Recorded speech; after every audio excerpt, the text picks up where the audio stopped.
अस्सलाम वालेकुम नाज़रीन, आप देख रहे हैं प्रोग्राम आज 7 बजे और मैं हूं आपके साथ सवेरा भट्टी। कौमी असम्बली ने आर्मी एक्ट 2025 की मंजूरी दे दी है, जबकि आर्मी चीफ का बतौर चीफ ऑफ डिफेंस फोर्सेस नया नोटिफिकेशन भी जारी होगा। नई नोटिफिकेशन के बाद आर्मी चीफ की मुद्दत दोबारा शुरू होगी और army chief chief of defence forces पाक फौज के तमाम शोबों की रीस्ट्रक्चरिंग इंतजाम करेंगे। वज़ीर आज़म आर्मी चीफ और चीफ ऑफ डिफेंस की सिफारिश पर कमांडर नेशनल स्ट्रेटेजिक कमांड तैनात करेंगे, जबकि कमांडर नेशनल स्ट्रेटेजिक कमांड की मुद्दत मुलाजमत 3 साल होगी। कमांडर नेशनल स्ट्रेटेजिक कमांड को 3 साल के लिए दोबारा तैनात भी किया जा सकेगा। वज़ीर क़ानून आज़म नज़ीर तारड़ का कहना था कि कानून ने वजाहत की है चीफ ऑफ डिफेंस का ओहदा तकर्री के दिन से 5 साल का होगा। इसी पर बात करने के लिए हमारे गेस्ट हमारे साथ मौजूद हैं। हमें ज्वाइन किया है स्टूडियो से इम्तियाज़ फराज साहब, जो कि न्यूज़ वन कराची के ब्यूरो चीफ हैं। आज़म मलिक साहब भी हमारे साथ मौजूद हैं। सरदार हमीद ने भी हमें ज्वाइन किया है और साथ ही हमारे साथ जुल्फ़िकार राहत साहब भी इस प्रोग्राम में शरीक होंगे। सबसे पहले रुख करेंगे सरदार हमीद का और उनसे बात का आगाज़ करेंगे। सरदार, 2 जजेस की जानिब से इस्तीफ़ा दिया गया 27वीं आईनी तरमीम के बाद, इस पर क्या कमेंट करेंगे और इस वक्त आपके पास क्या तफसीलात हैं? या तो ऐसे निज़ाम के अंदर रहना जो इस इदारे की बुनियाद को कमज़ोर करता है, जिसकी हिफाजत की कसम खाई गई है, या इसकी ग़ुलामी के खिलाफ एहतजाज करते हुए अलग हो जाना न सिर्फ आईनी गलती में खामोश रजामंदी के बराबर होगा, बल्कि इससे भी ज़्यादा नुकसानदेह साबित होगा। यानी खामोश रहना, लिहाजा वो इस हवाले से जो है वो खामोश नहीं रह सकते और वो अपना इस्तीफा जो है वो दे रहे हैं और अपना इस्तीफा वो पेश कर रहे हैं। तो ये सारी सूरत हाल है और इन इस्तीफों के बाद की सूरत हाल देखना ये होगा कि आगे चलकर क्या होती है। क्या सदर ममलिकत को अब ये इस्तीफे 8 साल हो चुके हैं और इस तवील तरीन जो 13 इस्तीफा का जो इस्तीफा है वो जस्टिस मंसूर अली शाह जो सुप्रीम कोर्ट के सीनियर तरीन जज है उन्होंने लिखा है और उन्होंने इसी तरह अतर अल्लाह ने भी लिखा है कि मैंने चीफ जस्टिस ऑफ पाकिस्तान को खत भी लिखा था और उनको आगाह किया था, लेकिन इस सूरत हाल के अंदर जो है वो मजीद सर्विस जारी रखना जो है वो इदारे को मजीद कमजोर करने के मुतरादिफ होगा। तो ये तवील उन्होंने अपने इस्तीफों में लिखा है। जी ठीक है, प्रोग्राम में हमारे साथ मौजूद हैं जुल्फ़िकार राहत साहब। आज़म मलिक ने भी हमें ज्वाइन किया है और साथ स्टूडियो में न्यूज़ वन के ब्यूरो चीफ इम्तियाज़ फ़रान भी हमारे साथ मौजूद हैं। इम्तियाज़ फ़रान साहब, जिस तरीके से देखा 27वीं आईनी तरमीम मंजूर होने के बाद अब ये जो अमल नज़र आ रहा है, सुप्रीम कोर्ट के जज जस्टिस मंसूर अली शाह ने 13 सफ़ात पर मुश्तमिल जो है इस्तीफ़ा सदर मुमलिकत को भिजवा दिया। उसके बाद सुप्रीम कोर्ट के जस्टिस अतहर मिनुल्लाह भी मुस्ताफ़ी हो गए हैं। सर, पहले तो इस पर कॉमेंट करें कि 27वीं आईनी तरमीम मंजूर होने के बाद 2 जजेस का इस्तीफा, उसके बाद मुस्ताफ़ी होने वाले जजेस के बाद सुप्रीम कोर्ट की कारकर्दगी और फैसलों पर क्या असरात मुतवक्के हैं? बिस्मिल्लाहिर्रहमानिर्रहीम। 1-2 जस्टिस साहबान की और तवक्को है कि वो इस तरह का कोई रद्द अमल दे सकते हैं या एक्ट कर सकते हैं। ये मुतवक्का था, गैर मुतवक्का नहीं था, क्योंकि मंसूर अली शाह साहब जब 26वीं आईनी तरमीम हुई थी तो जब आफरीदी साहब को बनाया गया था तो उस वक्त भी इनके तहफ़्फ़ुज़ात सामने आए थे और सारी, और अतर मिनुल्लाह साहब का भी ज़ाहिर है कि जब इस्लामाबाद हाई कोर्ट में रहे उसके बाद प्रमोशन हुआ, ये उनका राइट है ये अपने, लेकिन जो इसको पूरा डिफ़ाइन करते या आगे चल के ये डिफ़ाइन करें, अब ये एक कलेक्टिवली बात कर देना कि जनाब ये आईनी तरमीम अगेंस्ट है और इसमें अदलिया जो है जो इंतज़ामिया है उसके मातहत में चली गई, ये बोलना बहुत आसान है। ये मैं और आप भी बोल सकते हैं। इसको क्लास वाइज डिफाइन करें कि इस क्लास की वजह से ये हुआ है, इस क्लास की वजह से ये हुआ है, क्योंकि ये दोनों जस्टिस साहिबान के जो फैसले हैं, जो इनके रिमार्क्स हैं, और वो भी मुतनाज़ा रहे हैं मुख्तलिफ अदवार में। जब जस्टिस साकिब निसार साहब के साथ मंसूर शाह साहब होते थे, इस्लामाबाद हाई कोर्ट में होते थे, ख़ुद हमारे जो साफ़ियों के अपीलें गई या साफ़ियों के मामलात गए तो उस वक्त हमें भी बहुत सारे तहफ़्फ़ुज़ात थे, कई एक हमारे साथियों के जो मामलात गए थे, तो ये इनका राइट है। मगर इस तरह एक चीज़ करना, जैसे हमने सैफुल्लाह अबड़ो के ऊपर बात की थी कि उन्होंने बड़े अच्छे जुमले करके बाहर चले गए, फिर बाद में उनके बारे में और डिटेल आई कि ये क्लास वाइज इसको डिफ़ाइन करें। इनका इख्तिलाफ था, बनना था, जाना था इनको कि अब इसमें 2 बहस हो रही है ना इस वक्त मुल्क के अंदर। एक न्यूट्रल डिबेट अभी तक मैंने नहीं देखी कोई न्यूट्रल डिबेट हो रही हो, एक राइट हो रही है, एक अगेंस्ट हो रही है और एक फेवर में हो रही है। तो इनको ये कम से कम जस्टिस साहिबान है जो इतना अरसा रहे। देखें, अतर मिनुल्लाह साहब, इफ्तिखार चौधरी साहब की जो बहाली की तहरीक थी उसमें, और जस्टिस बाबर सत्तार साहब उसमें, और कई एक नाम थे जो उस वक्त एक्टिव थे, बाद में अदलिया के अंदर आ गए, अदलिया का हिस्सा हो गए, जिस पर एक आम तबसरा उस वक्त ये होता था कि नहीं होना चाहिए। जैसे हमारे बैरिस्टर एतजाज़ हसन साहब थे, उन्होंने फौरी तौर पे ऐलान कर दिया था कि मैं इफ्तिखार चौधरी साहब की कोर्ट में पेश नहीं होऊंगा, इसलिए कि मैंने उनकी बहाली की तहरीक चलाई है और मैं अगर उनके सामने पेश होऊंगा तो ऐसा ना महसूस हो कि मैं कोई रिलीफ लेने के लिए जा रहा हूँ। ये है, लेकिन जब ये सियासतदानों के खिलाफ बेरहमी से फैसले करते हैं, बहुत सारे एक्स्ट्रा कॉन्स्टिट्यूशन में वो जब फैसले आए, कई एक फैसले हैं जो चूंकि मुझे आपको हम सबको ये आइन इजाज़त देता है, हक देता है कि किसी भी फैसले पर हम तबसरे कर सकते हैं, तो इनके फैसलों पर भी बहुत सारी बातें आती थी कि जनाब इन्होंने बहुत सारे मामलों में सुना नहीं सही से, या बहुत सारे फैसले ऐसे आए कि जिसमें अब देखें ना, साकिब निसार साहब ने जो सो मोटो लिया था उसके अंदर फिर एक निगरान जज भी बना दिया गया था। आपको याद है वो निगरान जज भी बिफोर रिटायरमेंट उन्होंने ले ली थी। एक साहब और थे जिनके बारे में मशहूर था कि वो ट्रक के हवाले से मशहूर थे, उन्होंने भी लिया। सबको बाउंड्रीज में आना चाहिए, सिर्फ सियासतदान नहीं है, ये ब्यूरोक्रेट भी आना चाहिए, ये इदारों के सरबराहान भी आना चाहिए, और जो जजेस साहिबान है या जस्टिस साहिबान है, क्या मुशर्रफ को 3 साल के लिए रिलीफ किसने दिया था? क्या सुप्रीम कोर्ट के पास वो पावर थी? और इवन ये कि उसके अंदर इंक्लूड किया, कल हमने ये बात बोली थी, उसमें इंक्लूड किया कि आईनी तरमीम भी हो सकती है। आप दुरुस्त फरमा रहे हैं कि उन्होंने बहुत सारे फैसलों को सुना नहीं, लेकिन उनका शिकवा तो ये है ना कि 27वें आईनी तरमीम ने अदलिया को हुकूमत के मातहत कर दिया। क्या ये दुरुस्त है सर? बताएं ना, ये सिर्फ मैं यही तो कह रहा हूं आपसे कि स्वीपिंग स्टेटमेंट एक अलग क्लास वाइज बताएं कि इस क्लास के अब आईनी अदालत से क्या मातहती में आ जाएगी? आईनी अदालत है, आइन सुनेगा, वरना तो कोई भी चीफ जस्टिस सो मोटो लेता था। कराची, सो मोटो कराची तो हम इफ्तिखार चौधरी के दौर से देख रहे हैं। सो मोटो क्या कराची सुधर गया? क्या कराची के मामला हल हो गए? नस्ला टावर उड़ा दिया, बनी गाला को रेगुलाइज कर दिया, और वहां पर एक हाई प्रोफाइल बहुत बड़े जो फ्लैट्स थे जिसके अंदर जस्टिस साहिबान के थे और बड़े बड़े अफसरान के थे, इदारों के लोगों के थे, उसको रेगुलाइज कर दिया, बनी गाला रेगुलाइज कर दिया, नस्ला टावर उड़ा दिया, गुज्जर नाला उड़ा दिया, ये लियारी के मकीनों को उड़ा दिया। तो ये जस्टिस साहिबान को बनता था। सो मोटो कराची अभी तक चल रहा है। बस ये याहिया अफरीदी साहब आए और फाइज ईसा साहब जब आए थे तो थोड़ा रिलीफ मिला था, वरना तो यहाँ सारे अफसरान वहाँ खड़े होते थे। और इस तरह यानी जस्टिस गुलजार साहब, चीफ जस्टिस मुर्तजा साहब खड़े हुए, एक इशू चल रहा है, बोला इसको भाई लिखो, ऑर्डर लिखवा दिया कि जनाब इनको मेयरशिप से हटा दिया गया, माजूल कर दिया गया। पूरे दुनिया के जगह खबरें चल गई, बाद में फिर माजरत हुई, ये हुई, अच्छा चलो जी वापस ले लो। ऐसा होता है कहीं अदालत में? दुनिया की अदालतों में कहीं होता है? नस्ला टावर, गरीबों का आज तक गरीब जो है पैसे के लिए रोल रहे हैं, सारी चीजें। यहाँ पे जब कोरोना मामला थे, कोरोना में जो हुकूमत ऐलान करती थी, हुकूमत सिंध, पता चला एक सो मोटो आया, वो सारे ऐलान, सारे टेक्निकल डॉक्टर्स, लेबोरेटरी एक्सपर्ट वो एक साइड पे होते थे, जस्टिस साहिबान एक साइड पर होते थे कि नहीं जी ये ऐसे नहीं होने देंगे। क्या रेंटल पावर प्रोजेक्ट याद है किसी को? इफ्तिखार चौधरी साहब ने जब वो रेंटल पावर प्रोजेक्ट टर्की की जो कंपनी थी आलमी अदालत के अंदर गई, तब क्या हुआ? पाकिस्तान के खिलाफ क्या जुर्माना नहीं हुआ? और क्या पूरे पैसे नहीं, एक यूनिट नहीं ले सके और पूरे पैसे देने पड़े रेंटल पावर प्रोजेक्ट के। इस तरह डिटेल में बहुत सारी आपको मिल जाएगी चीजें, रिकॉर्ड है कि बहुत सारी है कि जहां पर भाई जो आप हैं, अब मामला आएगा कि जो कॉन्स्टिट्यूशनल कोर्ट होगी वो आइन को डिफाइन करेगी, और उससे आगे जब बात होगी कि जनाब जो केसेस होंगे, क्योंकि सुप्रीम कोर्ट तो एपलेट कोर्ट है, अपील आनी चाहिए। यहां पर सो मोटो के मैं किसी ना नवाज शरीफ की हिमायत में हूं ना किसी की हिमायत में। जब पनामा केस आया था, पनामा में क्या नवाज शरीफ का नाम था? एड किया हुई, उसके बाद पनामा कहां खड़ा हुआ है? साकिब निसार चले गए, खोसा साहब चले गए, और ये हमारे अता बंदियाल साहब चले गए, गुलजार साहब चले गए। कहां गया पनामा केस?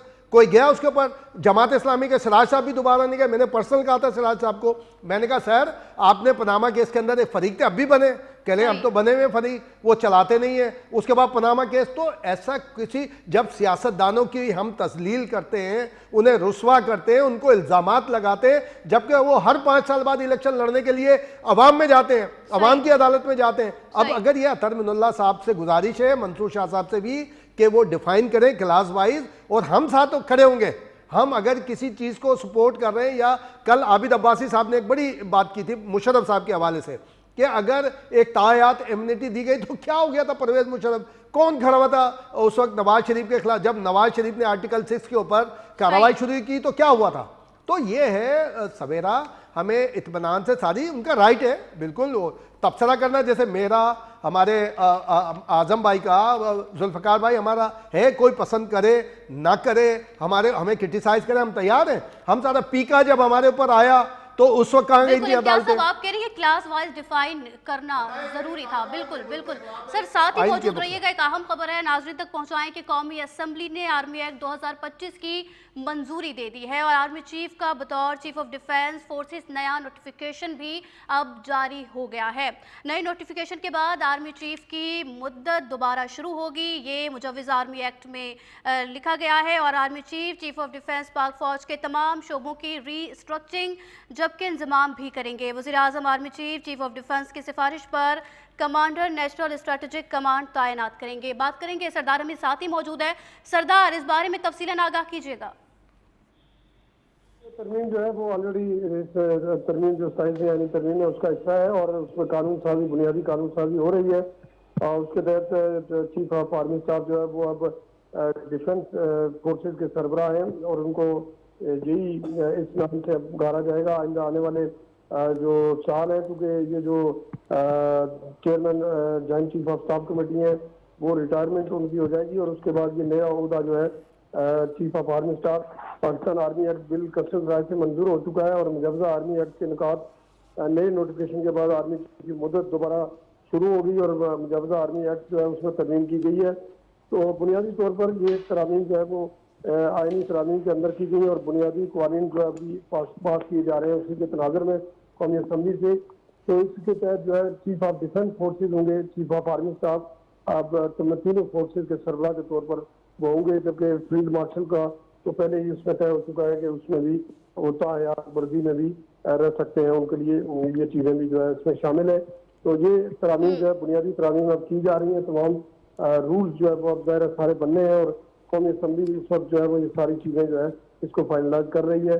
साइंसी आइनी तरमीम के तहत जो है ये तमाम कानून साजी जो है वो अब की जा रही है, जिसके तहत चीफ ऑफ आर्मी स्टाफ जो होंगे वो उनको नेक्स्ट जो है वो चेयरमैन जो जॉइंट चीफ ऑफ स्टाफ का ओहदा खत्म होने के बाद अब चीफ ऑफ आर्मी स्टाफ जो है चीफ ऑफ डिफेंस फोर्सेज कहलाएंगे। जी ठीक है, चीफ ऑफ आर्मी स्टाफ अब चीफ ऑफ डिफेंस फोर्सेज कहलाएंगे। इम्तियाज़ फारान साहब, इस पर भी कमेंट करिएगा, जो कौमी असम्बली ने अब आर्मी एक्ट 2025 की मंजूरी दे दी है।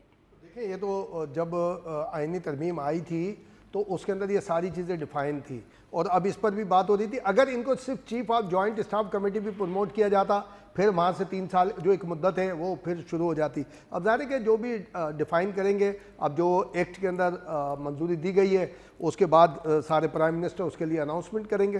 तो एक ठीक है, लेजिस्लेशन चल रही है, उसके ऊपर जाहिर है कि अकॉर्डिंग टू कॉन्स्टिट्यूशन ठीक है, रजिस्ट्रेशन आप कह रहे हैं चल रही है। साथ ही रहिएगा, आजम मलिक साहब भी साथ मौजूद है। आजम मलिक साहब, कौमी असम्बली ने आर्मी एक्ट 2025 की मंजूरी दे दी है, इस पर भी कमेंट करिएगा और साथ ही ये भी बताइएगा जो 27वीं आईनी तरमीम मंजूर होने के बाद 2 जजेस की जानिब से इस्तीफ़ा दे दिया है, अब इस इस्तीफ़े के बाद मुस्ताफ़ी होने वाले जजेस के बाद सुप्रीम कोर्ट की कारकर्दगी और फैसलों पर क्या असरात मुतवक्के हैं सर? जी देखिए, बहुत शुक्रिया आपका। असल में बात यह है कि ये इतना बड़ा मौजू आपने आज चुन लिया है, समझ नहीं आ रही कि मैं इसको कहाँ से शुरू करूं। देखिए, सवेरा पाकिस्तान के सियासी मुबासे में हमेशा ताकत के तवाज़ुन का सवाल मरकजी रहा है। कभी ताकत अदलिया के हाथ में महसूस हुई, कभी फौज के, कभी हुकूमत के, मगर मुझे यूं लगता है कि 27वीं तरमीम के बाद पहली बार ये तासुर उभरा है कि ताकत एक ही दायरे में सिमटने जा रही है। एक ऐसा अदारा जो आईनी तहफ़्फ़ुज़ के साथ खुद को जवाबदेही से आज़ाद कर रहा है। मैं समझता हूँ कि यही वो लम्हा है जो रियासत और जमहूरियत दोनों के लिए खतरे की घंटी है। देखिए सवेरा, अगर हम तारीख की तरफ देखें तो आईनी तरमीम हमेशा किसी बहरान के नतीजे में आई। आप ये देखें कि 8वीं तरमीम जो थी वो जनरल ज़िया उल हक के ज़माने में एक अस्करी बयानिए को आईनी तहफ़्फ़ुज़ देने के लिए लाई गई। ठीक हो गया। अच्छा, अब दूसरी तरफ आप 18वीं तरमीम के ऊपर आ जाएं तो 18वीं तरमीम जब थी तो वो एक जमहूरी बयानिए को तक़वियत देने के लिए सामने आई, जिसने सूबों को खुद मुख्तारी दी, इख्तियारात की तकसीम का नया बाब लिखा। मगर मुझे हैरत होती है कि 27वीं आनी तरमीम का महासिल जो है नामुकम्मल जमहूरी है और ना अस्करी। ये एक ऐसा मुरक्कब है जिसमें मरकजियत का रुझान जो है वो नुमाया है। इसमें जमहूरियत की रूह को आप देखें तो वो आपको कम होती दिखाई देती है और कंट्रोल का निज़ाम जो है वो ज्यादा दिखाई देता है। ये बात भी काबिल गौर है सवेरा कि इस तरमीम के लिए वही दलील इस्तेमाल की जा रही है जो हमेशा इक़्तिदार के इर्तिकाज़ को जवाज़ फराहम करती है, यानी इस्लाहात। मगर तारीख गवाह है कि इस मुल्क में हर इस्लाह के नाम पर इख्तियार में इजाफा हुआ है और जवाबदेही में कमी।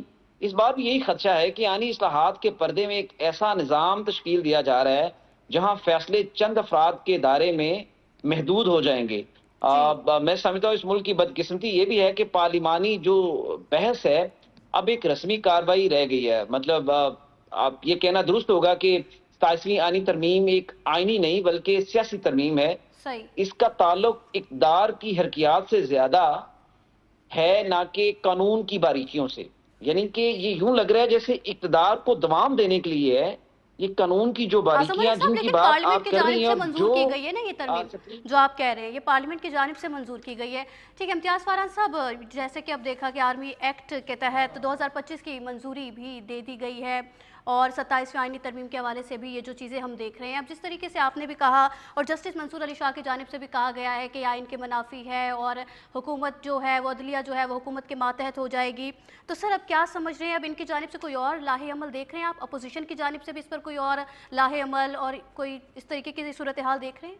देखिए आना चाहिए। आजम भाई ने अपनी पूरी डिटेल एक ज़ाहिर के एक अपना वर्जन दिया है और सारी चीज़ें उसमें अपोजिशन को देना चाहिए, इसमें डिटेल बात होनी चाहिए। और इसीलिए हम कह रहे हैं कि मंसूर शाह साहब को और हमारे अतर मिनुल्लाह साहब को क्लास वाइज गाइड करना चाहिए, अपोजिशन को भी गाइड करना चाहिए, मीडिया को भी गाइड करना चाहिए कि वहाँ पर ये अब जैसे आजम भाई ने एक बात की कि ताकत का मरकज़ आ गया, एक इम्प्रेशन है और ये है सामने नज़र आ रहा है, तो इसके ऊपर एक बात होनी चाहिए और कहीं से तो गुफ्तगू का अगर वो अपने देखिए सियासतदान बदतरीन निशाना बनने के बावजूद अपनी जगह पर खड़े होकर मुकाबला करता है और फिर दोबारा होता है। बहुत सारे नाम लिए जा सकते हैं, आसिफ जरदारी साहब के जी 12-13 साल जेल में गुजारे उन्होंने, उसके बाद शहीद रानी मोहतरमा बेनज़ीर भुट्टो के खिलाफ फैसले आए, सारी चीज़ें नवाज शरीफ के खिलाफ फैसले आए और आप देखेंगे सारी चीज़ें तो, लेकिन अपनी जगह पे खड़े होके उन्होंने स्ट्रगल की, जो भी मुकाबला किया और अपनी जगह को फिर लिया। तो मंसूर शाह साहब अतर मिनुल्लाह साहब को भी चाहिए अपनी जगह बैठकर आप एक्टिविटी करते। अब ये अलग बात है कि जहन में हो कि जनाब हो सकता है मेरा ट्रांसफ़र कहीं और कर दिया जाए या किस तरह किया जाए, तो अब उन्हें बाहर आकर गाइड करना चाहिए। अब आजम भाई ने जिस तरह से बताया कि ये क्लास है कि जनाब इससे अब ये इम्प्रेशन है और ये फील भी हो रहा है और प्रैक्टिकली भी नज़र आ रहा है, तो इस तरह की बातें सबको करनी चाहिए, इसमें गुफ्तगू कोई रुकेगी नहीं। आइन पर गुफ्तगू करने की इजाज़त आइन हमें देता है, किसी बड़े से बड़े फैसले के ऊपर जो आला अदालत का भी हो उसके फैसले पर हमें इजाज़त देता है। इन बात करने की बात से नहीं होना चाहिए, बात होती रहेगी तो इस्लाहत आएंगी। अब ये बात एक देखे ना इम्प्रेशन है, अब अगर वो प्रमोट जी आजम भाई कुछ कह रहे हैं आप? इम्तियाज साहब मुझे एक जी बिल्कुल बिल्कुल। देखिए इम्तियाज साहब मैं आप मेरी आवाज सुन रहे हैं? जी आ रही है आवाज सुन रही है। देखिए इस सारे प्रोसीजर में 27वीं आनी तरमीम की मंजूरी में देखिए अपोजिशन की कमजोरी सारे अमल में बुनियादी किरदार अदा कर रही है। पार्लियामान के अंदर अपोजिशन का मकसद सिर्फ इख्तिलाफ राय या बराए इख्तिलाफ राय नहीं होता बल्कि कौमी सतह के फैसलों पर बहस को मुमकिन बनाना होता है। लेकिन आज अपोजिशन खुद को एक बेस्तिमत काफिला बना चुकी है जिसके ना कायदीन के बयानिए में संजीदगी है ना अवामी सतह पर कोई मज़ामती तवानाई है। अगर अपोजिशन वही होती जो मोहतरमा बेनज़ीर भुट्टो वाली थी या वही होती जो नवाज शरीफ साहब के तीसरे दौरे हुकूमत में थी जिसने पैनामा, इंतखाबी इस्लाहात, फाटा इंजमाम जैसे मामला पर हुकूमत को संजीदा मुकालमे पर मजबूर किया, तो मैं समझता हूं कि आज इस तरमीम के ऊपर एक और किस्म की बहस हो रही होती। अब मतलब मुझे समझ नहीं आ रहा अब बोलते हुए पर भी चलते हैं कि क्या बोलें क्या ना बोलें। लेकिन प्रॉब्लम यह है कि कुछ लोग इस तरमीम को कौमी सलामती की जरूरत करार देते हैं। वो कहते हैं कि मौजूदा हाइब्रिड जंगों, अंदरूनी बरूनी खतरात के पेश नजर इसकी क़यादत को ज्यादा इख्तियारात देना वक्त की जरूरत है। देखिए इस वक्त आप मुल्क की सियासी सूरत हाल देखिए ना, सियासी अफरा तफरी अरूज पर है, मौशियत दबाव में है, इदारों पर अवामी इत्मीनान कमजोर हो चुका है। ऐसे हालात में एक ऐसी तरमीम जो मजीद मरकजियत पैदा करे, मैं इस तरमीम के खिलाफ नहीं हूं। मैं आपने मेरी राय पूछी है, मैं उस राय को इम्पोज नहीं कर रहा, मैं एक राय दे रहा हूं कि एक ऐसी तरमीम जो मरकजियत पैदा करे, ना सिर्फ सियासी फजा को मजीद गुंजान करेगी, उसके अंदर मजीद इख्तिलाफ राय पैदा करेगी, बल्कि इदारों के दरमियान एक जो फासला है मैं समझता हूँ उसे भी बढ़ाएगी। आखिरी बात ये है सवेरा, देखें इस कौम की इज्तिमाई रूह जो थी 1973 के आइन का जो ख्वाब था वो क्या था कि पाकिस्तान एक वफाकी जमहूरी मुसावात पर मबनी रियासत होगी।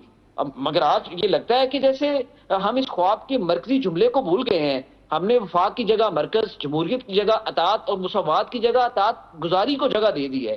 तो 27वीं तरमीम महज एक कानूनी तब्दीली नहीं है, ये हमारी इज्तिमाई सोच का आईना है। एक ऐसा आईना जिसमें हम देख सकते हैं कि रियासत और अवाम के दरमियान फासला कितना बढ़ चुका है। अगर आइन अवाम के बगैर बदला जाए तो वो आइन नहीं रहता, वो सिर्फ ताकत की दस्तावेज बन जाती है। तो क्या आप इस तरमीम को एक ताकतवर मर्कजियत की तरफ लेके जा रहे हैं?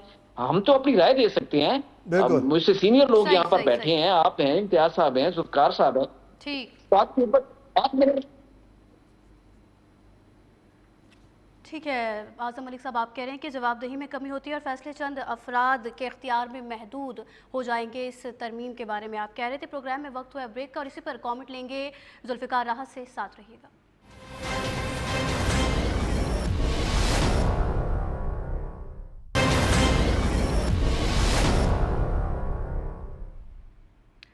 सत्ताईसवीं आईनी तरमीम के हवाले से ही हम बात कर रहे थे कि 2 जजेस की जानिब से इस्तीफ़ा दे दिया गया है। 27वीं आईनी तरमीम को मुतज़ाद बनाकर आज़म मलिक साहब साथ मौजूद थे। ब्रेक से पहले वो इसी पर गुफ्तगू कर रहे थे। आज़म मलिक साहब, जो जजेस की जानिब से इस्तीफ़ा दिया गया है, अब आप क्या समझते हैं, ये इक़दाम अदलिया की आज़ादी मज़हर है या फिर ये एहतजाजी हिकमत अमली है? देखिए मैं समझता हूँ कि जस्टिस मंसूर अली शाह साहब, इससे पहले भी आपको पता है कि वो गाहे बगाहे चीफ जस्टिस ऑफ पाकिस्तान को खत लिखते रहे और अदलिया के अंदर जो एक उनके मुताबिक एक साजिश हो रही थी उसको बेनकाब करते रहे। जस्टिस अतर मुनल्ला साहब भी हैं। देखिए अब एक जज जो है वो इतना सारा आइन पढ़ के इतनी सारी चीजें करके इस मुकाम तक पहुंचता है। मैं तो बहुत एक अदना सा एक कारकुन हूँ सहाफत का, मैं तो इस बारे में क्या कहूँ, लेकिन ये वो बेहतर जानते हैं। लेकिन सवेरा बात यह है कि पाकिस्तान की सियासत में आइन हमेशा एक ऐसा मैदान कारजार रहा है जहां ताकत, नजरिया, मसलहत और वक्ती मुफाद एक दूसरे से टकराते रहे हैं। देखिए 27वीं आनी तरमीम इस कशमकश का ताज़ा बाप है।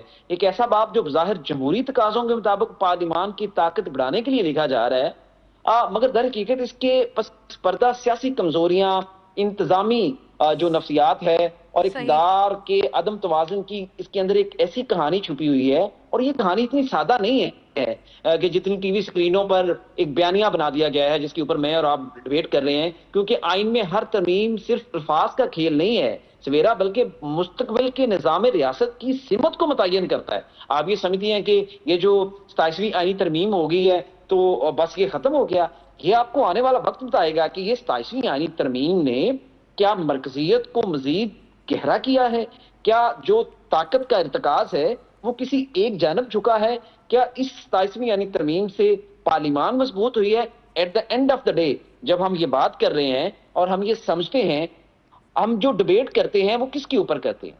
हम डिबेट करते हैं कि पार्लिमान, हर वक्त सियासतदान जो हैं वो कहते हैं जी पार्लिमान पार्लिमान। तो भाई हम इस आईनी तरमीम को अगर आईनी फलसफे के जाविये से देखें तो बुनियादी सवाल ये उठता है कि आइन में बार बार तरमीम आखिर जरूरी क्यों है? क्या आइन में कोई खला रह गया था, या वो सियासी कवतें जो वक्तन फक्तन इक़्तिदार में आती हैं आइन को अपनी सहूलत के मुताबिक डालना चाहती हैं? हर जमहूरियत में आइन एक जिंदा दस्तावेज होता है सवेरा, मगर पाकिस्तान में ये जिंदा दस्तावेज मुसलसल जख्मी ही रहती है। 27वीं तरमीम भी शायद एक नया जख्म बनने जा रही है। क्या आप समझती हैं या मैं ये समझता हूँ? लेकिन ये मेरी एक सोच है। देखिए ऐसा जख्म जो वक्ती सियासी फायदे के लिए लगाया जाएगा मगर इसका असर नस्लों तक महसूस होगा। आप मुझे ये बताएं कि क्या पार्लिमान के अंदर, अच्छा एक तरीका, एक जनरली हम इस 27वीं यानी तरमीम को थोड़ा सा साइड पे रखते हैं, हम एक इशू डिस्कस करते हैं। हमने अगर एक घर बनाना हो, अगर हमने किसी जगह पे प्लॉट लेना हो, हम 1 साल पहले उसकी मनसूबाबंदी करते हैं कि ये प्लॉट लेना है, ये घर बनाना है, उसके ऊपर फिर हम ये करेंगे। एक डिबेट घर के अंदर होती है। एक छोटी सी अगर आपने गाड़ी लेनी हो, एक मोटर बाइक लेनी हो, आप 10 दिन मार्केट में जाते हैं, फिरते हैं, फिर आप उसके ऊपर जाके एक कंसेंसस खानदान का डेवलप करते हैं। खानदान के अंदर कोई भी ऐसी एक्टिविटी हो जाए, अरे ये क्या चीज है, 27वीं यानी तरमीम आ गई, आपने कह दिया, पार्लियामान के अंदर आ गई, मंजूर हो गई, कोई सिविल सोसाइटी नहीं, मीडिया के ऊपर उसके ऊपर कोई डिबेट नहीं, सिविल सोसाइटी उसके ऊपर बात नहीं कर रही, वकला तंजीमों के पास उस दस्तावेज की कॉपी नहीं है। तो मुझे ये बताएं कि सियासी मंजरनामे में आईनी इस्लाहात के पीछे अखलाकी जवाब कम, और मुझे यूं लग रहा है जैसे सियासी मसलत ज्यादा है। हुकूमत चाहती ठीक है आज़िम मलिक साहब, आप साथ ही रहिएगा। इम्तियाज फरहान, हुकूमत का मौक़िफ़ है कि आर्मी एक्ट कौमी सलामती के लिए ज़रूरी है। में रुझान आप मंजूर करे। जी दूसरी तरफ मुझे मुझे मुझे मैं समझता हूँ आपकी बात, इस सारे सिस्टम के अंदर अपोजिशन का जो इक़्तिदार था ना, वो अपोजिशन सही होनी चाहिए थी, वो नजर नहीं आई। मैं और आप यहाँ बैठे इस आईनी तरमीम के ऊपर डिबेट कर रहे हैं। मुझे ये बताएं, क्या इस वक्त पाकिस्तान की मौजूदा अपोजिशन ने कहीं आपको डिबेट करती नजर आई है सिवाय लड़ाई झगड़े के? तो क्या करें फिर हम इस तरमीम को लेकर? ठीक है, आप कह रहे हैं हम आईनी तरमीम पर डिबेट करें, लेकिन अपोजिशन की जानिब से कोई डिबेट सामने नहीं है। आज़िम मलिक साहब साथ ही रहिएगा। इम्तियाज़ फरहान, हुकूमत का मौक़िफ़ है कि आर्मी एक्ट कौमी असम्बली के लिए ज़रूरी है, आप इस मौक़िफ़ को दुरुस्त समझते हैं? देखिए, हमेशा हर चीज़ जो लाई जाती है वो यही बताया जाता है कौमी सलामती के हवाले से ज़रूरी है। अब जाहिर है कि एक चीज़ पार्ट ऑफ कॉन्स्टिट्यूशन थी, उसको आगे फॉलोअप के तौर पर ये लाए। आपको कल बिलावल भुट्टो की तकरीर भी याद होगी कि आईनी अदालत में जो अपॉइंटमेंट्स हैं उसके हवाले से उन्होंने इससे पहले लाड़काना में भी ये बात कही थी, फिर कल असेंबली के अंदर भी कहा, लेकिन उन्होंने एक ऑप्शन ओपन किया। ठीक है, इम्तियाज़ फरहान साहब, कता कलामी के लिए माजरत चाहूँगी। जुल्फ़िकार राहत साहब ने हमें ज्वाइन किया, उनसे बात करेंगे। जुल्फ़िकार राहत साहब, एक तो 2 जजेस की जानिब से इस्तीफ़ा दे देना, उसके बाद कौमी असम्बली ने आर्मी एक्ट 2025 की मंजूरी दे दी है। सर, इन दोनों बातों पर कॉमेंट करिएगा। सवेरा 2 इस्तीफे तो आ गए हैं, अभी कुछ और इस्तीफे भी मुतवक्के हैं, और कहा जा रहा है कि कुछ और जजेस भी इस्तीफे देंगे।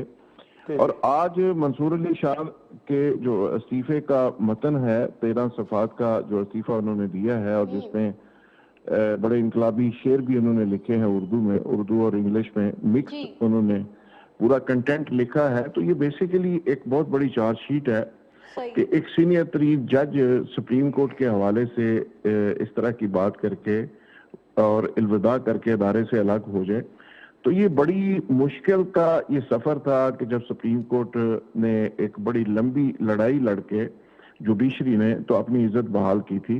तो आज मेरा ख्याल है कि ये दोनों जजेस का इस्तीफा और जो मौजूदा सिचुएशन है, इसने एक सवालिया निशान लगा दिया है। और जुडिशरी आखिरी उम्मीद हुआ करती है कौम की, और अवाम बेचारी आखिरी उम्मीद के तौर पे इन इंस्टीट्यूशंस को देखती है। लेकिन आज के जो इस्तीफे हैं, उन्होंने इस हवाले से आम आदमी को सोचने पर मजबूर कर दिया है कि ये अदालतें उनके राइट्स को किस तरह प्रोटेक्ट करेंगी। तो आज मंसूर अली शाह साहब का और अतर मनल्ला साहब का अगर इस्तीफा उसकी कुछ चंद लाइनें पढ़ी जाएं तो वो बहुत कुछ सोचने पे मजबूर कर रही हैं। और चीफ जस्टिस को जिस तरह उन्होंने चार्जशीट किया, तो मेरा ख्याल है कि ये सारी टाइमिंग इज वेरी इंपॉर्टेंट कि एक तरफ 27वीं तरमीम आज फाइनल हुई और CDF का नोटिफिकेशन हो रहा है, आर्मी चीफ साहब की दोबारा मुद्दत शुरू हो रही है, और साथ साथ 27वीं तरमीम के साथ सरप्राइज अदलिया से मिल गया, दोबारा मुद्दत शुरू हो रही है। जुल्फ़िकार साहब, अभी आज़म मलिक साहब की जानिब से भी यही कहा गया कि ये आईनी तरमीम जो लाई गई है, इसमें जवाबदेही में कमी होगी और फैसले चंद अफराद के अख्तियार में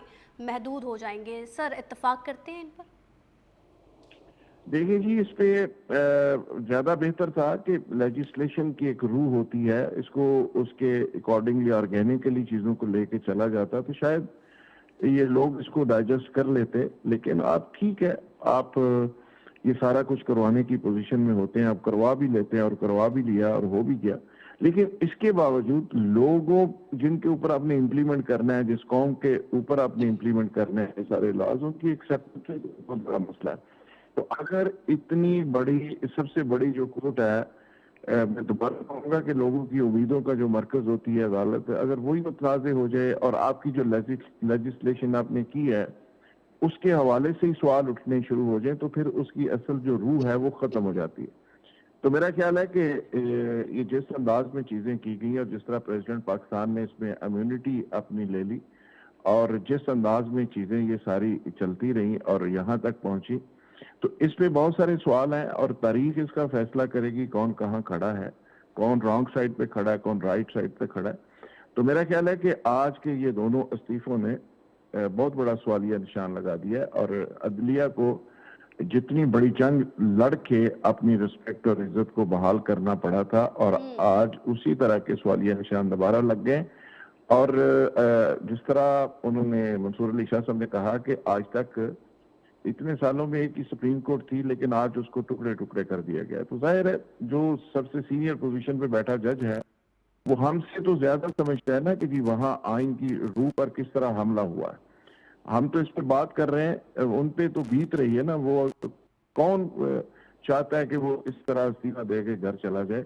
और जो अतर में नल्ला साहब ने कहा कि ये चोगे हमने जो पहने हुए हैं ये सिर्फ इसलिए कोई नुमाइश के लिए नहीं होते, ये बेसिकली लोगों के राइट्स को प्रोटेक्ट करने के लिए होते हैं। तो अगर वो प्रोटेक्ट हम नहीं कर सकते तो हम घर चले गए। तो मेरा ख्याल है कि आज जो जहाँ पे लोग खुश हो रहे थे कि आर्मी की फील्ड मार्शल बने, और फील्ड मार्शल के बाद वो CTF बने, और एक नया कमांड एंड कंट्रोल सिस्टम बनने जा रहा है, और कमांडर नेशनल स्ट्रेटेजिक कमांड की मुलाजमत स्टार्ट हो रही है।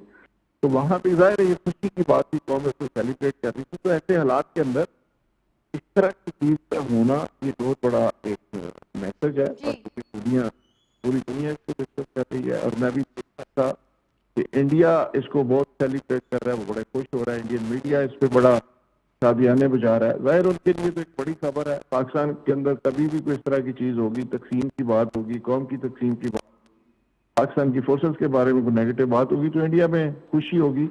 तो मेरा ख्याल है कि आज का दिन जहाँ पे फील्ड मार्शल को एक स्टेटस लीगल कवर मिलने की खुशी थी, उसके साथ साथ ये थोड़ी सी नेगेटिव चीजें भी आ गई हैं, और ये आम आदमी बहुत कुछ सोचने पे मजबूर कर रही है। ठीक है जुल्फिकार साहब, ये भी जानना चाहूँगी क्योंकि 2 जजेस जो मुस्ताफ़ी हुए हैं, अब इनके मुस्ताफ़ी होने वाले जजेस के बाद सुप्रीम कोर्ट की जो कारकर्दगी है और फैसलों पर ये कैसे असरात जो हैं इनके आ सकते हैं और कैसे असरात मुतवक्के हैं?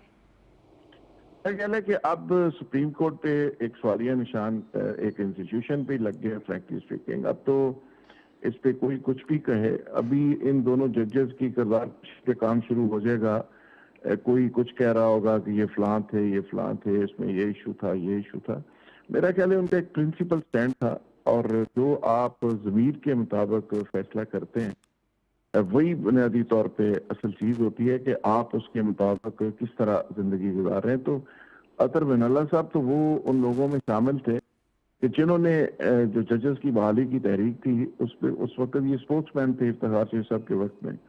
तो जुडिशरी के अंदर बहुत सारी चीजें थी जिसमें इस्लाह की जरूरत थी, लेकिन इस्लाह एक और चीज है। लेकिन जिस तरह जुडिशरी को जो लेजिस्लेशन में टारगेट किया गया, इस पे मंसूर अली शाह साहब का एक बड़ा प्रिंसिपल स्टैंड है। वो कहते हैं कि जी सुप्रीम कोर्ट को ना सिर्फ एग्जेक्टिव के मातहत कर दिया गया बल्कि टुकड़े टुकड़े कर दिया गया, और ऐसे हालात के अंदर एक ऐसी अदलिया और ऐसी कोर्ट के साथ वो नहीं बैठ सकते। तो जो फैसलों की बात आप कर रहे हैं, जब सीनियर तरीन जज ही अदम एतमाद का इजहार कर रहा है, तो आम लोग जो वहां पे फैसले देखेंगे या फैसले करवाएंगे वो उसको कैसे बेहतर कह सकते हैं। सबसे बड़ी बात तो यह है कि जो जजेस ने उसको प्रोटेक्ट करना था अपनी रिस्पेक्ट और इज्जत को, वही कह रहे हैं, अदम एतमाद का इजहार कर रहे हैं। तो चीफ जस्टिस साहब को भी चाहिए कि ऐसे हालात के अंदर फ्रंट फुट के ऊपर आके पूरी कौम को इत्मीनान मिले और इसकी वजाहत करें, और या कम अज कम और कुछ नहीं कर सकते तो वो मंसूर अली शाह साहब को फॉलो करें। ठीक है जुल्फिकार साहब, आपका पॉइंट आ गया है। अब इम्तियाज़ फरहान साहब की जानिब रुख करते हैं। इम्तियाज़ फरहान साहब, 27वीं आइनी तरमीम जो कि कई दिनों से बहस मुबाहिसा उस पर जारी था और बिलाखिर अब वो तरमीम मंजूर भी हो गई। अब जो कि मनाजिर हम देख रहे हैं, 2 जजेस की जानिब से इस्तीफ़ा भी दे दिया गया है, आर्मी एक्ट 2025 की मंजूरी भी दे दी गई है। सर, 27वीं आइनी तरमीम के बाद अब 28वीं तरमीम के बारे में भी जिक्र हो रहा है। पहले फैसल वावडा, फिर राना सनाउल्लाह, मुस्तफ़ा कमाल की जानिब से और वज़ीर आज़म मियां मोहम्मद शहबाज शरीफ की जानिब से भी कहा गया है कि मुशावरत करेंगे और वो करना सर ज़रूर चाह रहे हैं। 28वीं तरमीम के बारे में NFC का अवार्ड में वो कुछ तब्दीली चाह रहे हैं, सूबाई इख्तियारात में वो कुछ तब्दीली करना चाह रहे हैं। तो आप क्या समझते हैं, ये जो 28वीं तरमीम का जिक्र हो रहा है, इसमें बहस मुबाहिसा होगा पीपल्स पार्टी और नून लीग में? देखिए हो सकता है, आप देखें इमरान खान साहब का एक क्लिप वायरल है, अभी रिसेंट ज़्यादा वायरल हुआ है, जिसमें वो 18वीं तरमीम के ख़िलाफ़ बात कर रहे हैं, जिसमें एनएफसी के अगेंस्ट वो बात कर रहे हैं कि एनएफसी अवार्ड में सारा वफाक के हाथ बांध दिए गए, सूबों को बाख्तियार कर दिया गया है और दीगर उमूर के ऊपर 18वीं तरमीम के ऊपर वो गुफ्तगू कर रहे हैं। इसका मतलब है कि वो आगे जाना था। जब उनके दौर में तरमीम आई थी 19वीं या 21वीं तरमीम के अंदर, उसके ऊपर भी एक जिक्र शुरू हुआ था, लेकिन वो काम हो नहीं सका था। जैसे फिर 26वीं आईनी तरमीम आई, उसमें एनएफसी अवार्ड और जो 18वीं तरमीम में जो इख्तियारात थे उसके ऊपर एक गुफ्तगू हुई, लेकिन वो नहीं बन सकी। ज़ाहिर है कि उसको पीपल्स पार्टी ने रेजिस्ट किया और सारी एनएफसी अवार्ड के साथ साथ 18वीं तरमीम का सबसे बड़ा काम, यह हम आसिफ जरदारी साहब के हवाले से, बल्कि हम इसको आसिफ जरदारी का सदर के ओहदे के हवाले से है कि जनाब सदर को इम्यूनिटी मिलेगी तो फॉर एवर, लेकिन वो कंडीशनल है कि वो कोई पब्लिक ऑफिस होल्ड नहीं कर सकते बाद में। जब अगर पब्लिक ऑफिस कोई होल्ड करेंगे तो इम्यूनिटी सारी की सारी ख़त्म हो जाएगी।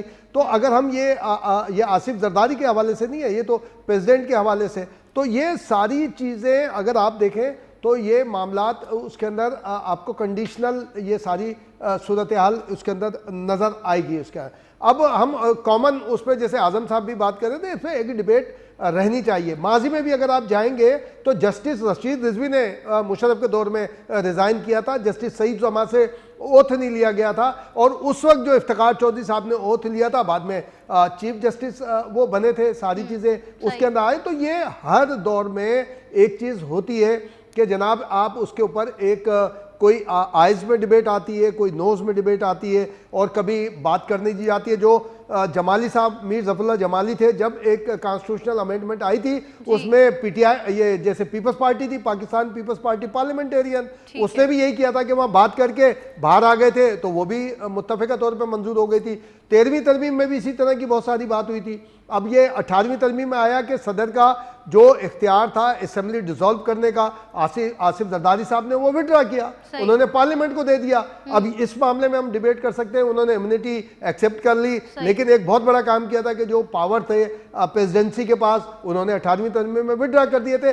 उसके ऊपर भी इस्टेब्लिशमेंट को एतराज़ है, आज तक एतराज़ है। 18वीं तरमीम सिर्फ एनएफसी अवार्ड का मामला नहीं है, उसमें 8वीं तरमीम को भी ख़त्म किया था कि सदर के पास और गवर्नर के पास जो पावर थे वो ख़त्म किए गए थे। और दूसरी बात ये थी कि जो वोट ऑफ कॉन्फिडेंस होता है, सदर के पास, गवर्नर के पास ये पावर था कि वो किसी भी वजीर आला के बारे में समझे कि वो अपना एतमाद खो चुके हैं तो वो उसको कह सकते थे कि जाएं जी आप असेंबली से एतमाद लेकर आए, उसके अंदर असेंबली यानी कि हुकूमत ख़त्म हो सकती थी। 18वीं तरमीम में यह भी शामिल था कि सदर का और गवर्नर का ये इख्तियार वापस ले लिया। आज गवर्नर नहीं कह सकता किसी वजीर आला को, वरना तो ये खैबर पख्तूनख्वा का काम हो चुका होता या कोई और काम हो जाता।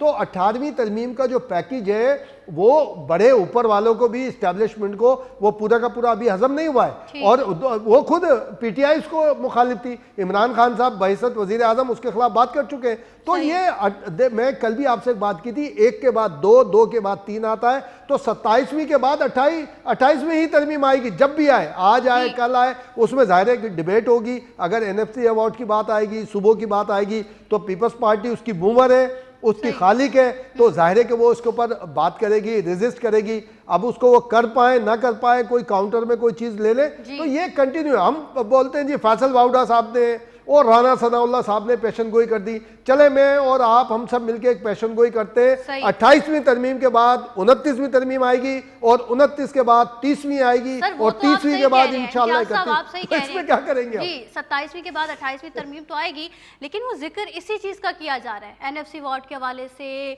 जो सूबाई खुद मुख्तारी के हवाले से, इसी हवाले से जिक्र किया जा रहा है कि जो अब 28वीं तरमीम आएगी वो इन्हीं चीज़ों में ही तब्दीली होगी। तो ये ना 26वीं में भी शामिल थी वो तो मैंने आपसे कहा कि बहैसियत वजीर आजम इमरान खान उसके वालिद थे, वो कहते थे ये क्या।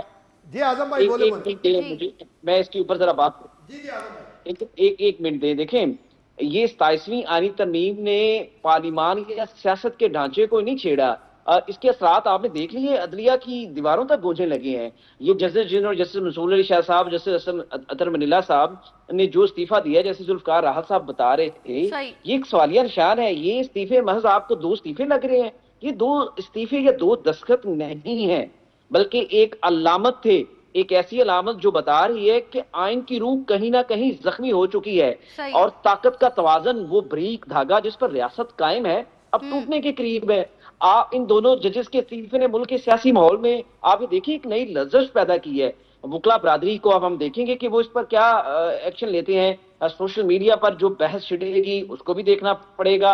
अवाम के जहनों में एक खौफनाक सवाल गूंजने लगा है सवेरा कि जी। क्या ये तरमीम महज एक सियासी समझौता थी या अदलिया को खामोश करने की कोशिश। आप इसके ऊपर आने वाले दिनों में डिबेट होगी। ये पहला मौका नहीं है जब आइन में तरमीम ने इदारों के बीच तनाजा पैदा किया है। सही। 27वीं तरमीम की खास बात यह है कि इसने यक वक्त 3 महाजों पर बहरान खड़ा कर दिया है, पार्लिमान के अंदर, अदलिया के अंदर और अवामी जहनों के अंदर। और ऐसे में अपोजिशन की कमजोरी और हुकूमत के दरमियान जो खुद एतमादी का एक इम्तजाज था अपोजिशन और उसका, उसने एक ऐसा मंजरनामा पैदा कर दिया है जहां आइन की रूह पर मुकालमा करने के बजाय हर फरीक अपनी ताकत के दायरे में मुतमिन दिखाई दे रहा है।